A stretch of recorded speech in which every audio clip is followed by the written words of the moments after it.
جب یہ دن اللہ کے ہاں محبوب ترین اور عظیم ترین ہے تو اس کی بنیادی وجہ کیا ہے؟ کیوں افضل ترین ہے؟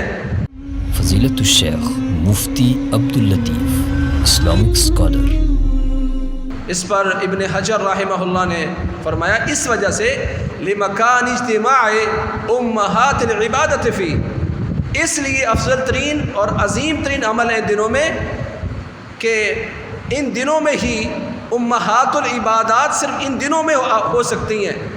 ان دنوں میں امہات العبادات ارکان اسلام صرف انہی دنوں میں جمع ہو سکتے ہیں۔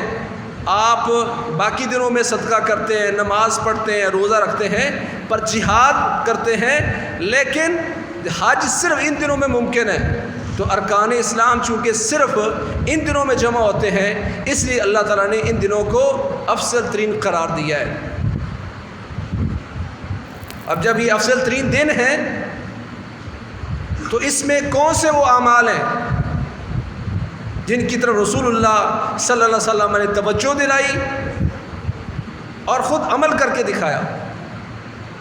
تو پہلا عمل جو ہونا چاہیے اور ہمیں بالکل یاد ہونا چاہیے، اپنے بیوی بچوں کو جہاں تک میری آواز جاتی ہے، جن تک میں کسی وائس کے ذریعے اپنا میسج ریکارڈ کرواتا ہوں، پہنچاتا ہوں، ان تک اس بات کا ادراک ہونا چاہیے کہ ان ایام میں کیے گئے عمل اللہ کے افضل ترین ہیں، اور وہ کون سے عمل ہیں جو بالضبط اور بالدلیل ثابت ہیں۔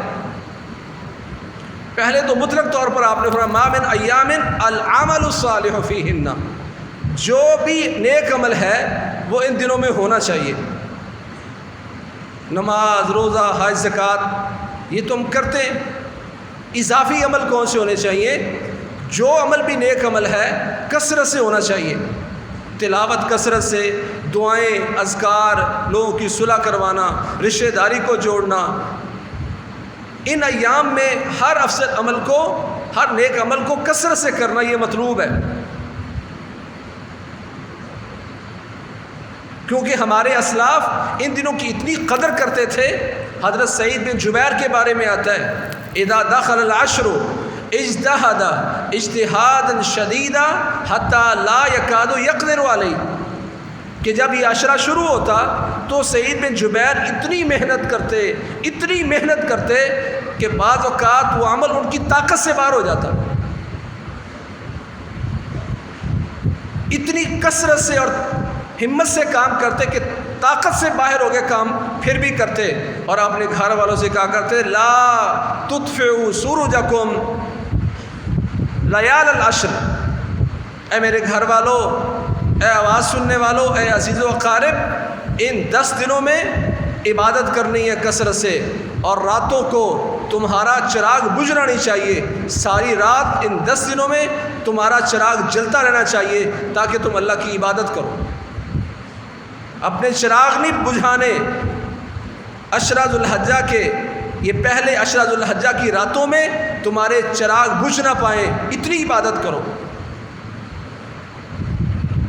تو پہلا جو کیا جانے والا بالنص عمل ہے، ویسے تو ہر نیک عمل کثرت سے کرنا ہے، لیکن بالخصوص عشرہ ذو الحجہ کے آغاز ہی سے تکبیرات کا کثرت سے اہتمام کرنا چاہیے۔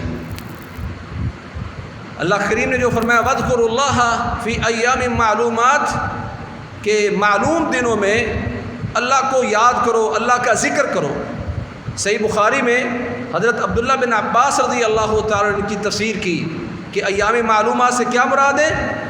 ایام العشر، ذو الحجہ کے پہلے 10 دن مراد ہیں، جس میں اللہ تعالیٰ نے ہمیں کثرت سے ذکر کرنے کا حکم دیا ہے۔ لِتُكَبِّرُوا اللَّهَ عَلَىٰ مَا هَدَاكُمْ، تکبیریں کہو کثرت سے، اس وجہ سے کہ جو اللہ نے تمہیں ہدایت دی ہے۔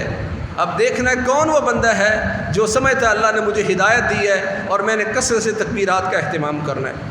اور پیارے پیغمبر صلی اللہ علیہ وسلم کا قول بھی موجود ہے، فرمان موجود ہے، فرمایا فَأَكْثِرُوا فِيهِنَّ مِنَ التَّهْلِيلِ وَالتَّكْبِيرِ وَالتَّحْمِيدِ، اس عشرہ ذو الحجہ میں کثرت سے تکبیرات کہو، کثرت سے لا الہ الا اللہ کہو، کثرت سے تکبیریں کہو، کثرت سے الحمدللہ کہو۔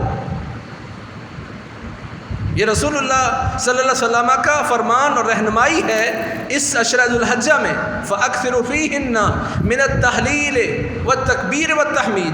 وہ یہ ساری چیزیں ان تکبیرات میں موجود ہیں جو ہم عموماً سنتے ہیں، اللہ اکبر لا الہ الا اللہ اللہ اکبر وللہ الحمد، یہ ساری چیزیں اس تکبیر میں موجود ہیں۔